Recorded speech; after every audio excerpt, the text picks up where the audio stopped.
Mesdames, Messieurs, peuple congolais, je vous l'ai toujours dit et plusieurs fois, j'ai écrit des articles sur ce sujet-là, que les négociations ou les dialogues avec un dictateur, c'est du temps perdu. Parce que un dictateur est comme un terroriste, avec lequel les négociations, c'est du temps perdu. Ça se va fixer ses règles. Et ça sera règle. Alors on peut rentrer dans le statu quo. Et pour lui, il gagne du temps. Au moment que le peuple s'enfonce pas à pas vers les ténèbres. Donc, accepter ce pouvoir de Sassou Nguesso, c'est entrer de votre plein gré dans la décivilisation. Ok? Les organisations internationales vont venir faire quoi? Sassou Nguesso est rentré, il est en train de montrer à ces organisations soi-disant internationales qui représentent la civilisation, à mon point de vue, mais rien du tout. Ils font leur loi. On est dans la loi du plus fort, de la loi de la décivilisation. Cela veut dire que Sassou Nguesso fait ce qu'il fait là, il peut avoir des choses encore plus dangereuses après lui, parce que c'est entré dans la mentalité des gens, des cerveaux, des matières grises congolaises, on peut faire du mal à la civilisation, c'est-à-dire faire la loi, tuer, voler et faire tout ce qu'on peut faire. Il n'y a rien du tout. Donc on n'est plus dans la civilisation, on est dans la décivilisation. Mais nous ne voulons pas entrer de notre plein gré ou dans l'entonnoir de ce processus-là tel qu'il est aujourd'hui représenté par M. Denis Sassou Nguesso, l'ex-dictateur du Congo-Brazzaville, qui aujourd'hui veut passer à sa phase 3. Bon, bref, je vous dis que la situation du Congo est militaire. Il y a des gens prêts à se battre. Ils peuvent rentrer de toutes les frontières, par le Gabon, par le Cameroun, par la Centrafrique, même par l'Angola. Il y a des gens qui sont prêts à se rentrer. Ils sont là, il y a des gens. Donc, trouvons les gens qui ont des stratèges, trouvons les armes. De toute façon, on ne contrôle pas les territoires, l'espace aérien congolais. Trouvons les armes, la solution.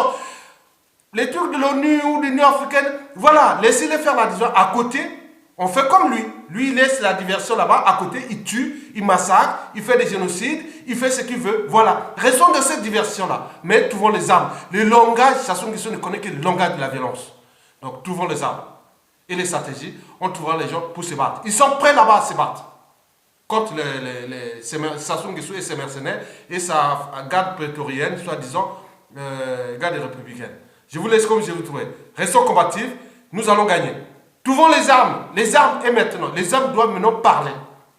Quand les dialogues politiques, quand tout ce qui est politique ne peut pas, il faut d'abord laisser parler les armes. Et nous sommes 95% du peuple aujourd'hui. Il nous faut des armes.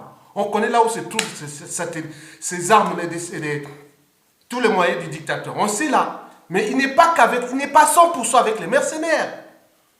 Il est bien sûr avec les Congolais. Donc même là, quand il décolle de ces hélicoptères de guerre Apache ou tout ce qu'il peut faire, il y a tous les moyens qui promettent là, avec tous les moyens de renseignement. Moi j'étais là, général Mokoko, faites quelque chose, et les autres aussi. Bouao, vous étiez ministre de la Défense. Réfléchissez, imaginez que le Congo est attaqué, vous n'aurez pas de stratégie pour trouver. Regardez ce que la résistance française a fait. Ah non, non, non. Trouvons les solutions stratégiques pour éjecter ce monsieur. Sans qu'il voit qu'il fait. On peut trouver d'abord les armes. Les gens sont prêts à se battre. Entraîner les gens quelque part, ils vont se battre. Donc la solution est là. Mais on reste aussi dans le sens, mais les dégâts seront... Je vous dis sincèrement, moi je ne cache pas, personnellement, moi je dis que s'il y a à faire, moi je le ferai. Voilà, c'est ce que je ne vous dis pas. Mais je vous dis que la situation du Congo est difficile. N'allez pas dans l'entonnoir d'Nguesso. Vous devez vous affranchir de l'entonnoir d'Nguesso. C'est-à-dire, envoyer seulement des gens pour aller négocier avec le dictateur, c'est-à-dire donc qu'il part sans condition. Voilà, sans condition. Voilà. On va les traiter parce qu'il a eu quand même ce sont de tuer tous les Congolais, détruire tout un peuple. Maintenant, lui, il faut négocier pour lui. Sinon, il n'y a pas de problème. Le peuple est souverain. Il y a certains qui vont tomber, comme la marée monte. Et donc, d'ici quelques années, c'est-à-dire 1, 2, 3, 4 ans, peut-être qu'il peut arriver une situation, on ne sait jamais, rien n'est perdu. Comme la détermination maintenant générale dans tous les pays, ça sont des choses maintenant des embrouilles, les Nguesso et tout ça, ils ont des embrouilles avec toutes les familles congolaises maintenant. 4 familles sur 5 a des embrouilles avec les Nguesso.